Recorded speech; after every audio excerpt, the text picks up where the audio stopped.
এই জন্য আমার সবসময় মনে হয়েছে বিএনপি রাজনীতিতে যে একটা গ্যালাক্সি অফ ইয়াং সোলজার্স আছে, তাদের মধ্যে অন্যতম একজন সম্ভাবনাময় সোলজার হচ্ছেন শফিউল বারী বাবু।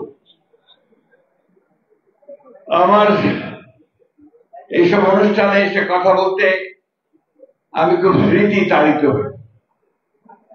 আমার একটা বদনামও আছে সাংবাদিকদের মধ্যেও, অন্যান্যদের মধ্যেও, যে আমি খুব তাড়াতাড়ি ইমোশনাল হয়ে যাই, হয়তোবা কারণ যাদেরকে সঙ্গে নিয়ে রাজনীতি করি, যাদেরকে সঙ্গে নিয়ে পথ চলি, তারা যখন হঠাৎ করে চলে যায়, তখন সেই চলে যাওয়া, সেই অনুপস্থিতি, এটা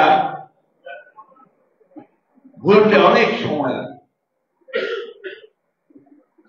বাবুর শেষ সময়টা আমার কাছে কোনো মতেই আমি সহ্য করতে পারি।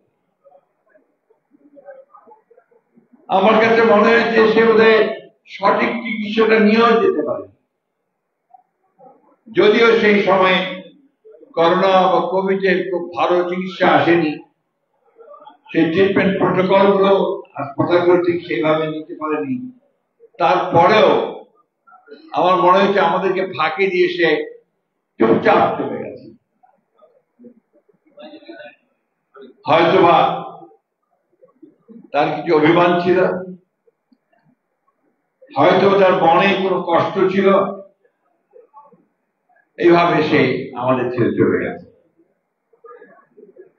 আমি আজকে এখানে দাঁড়িয়ে তার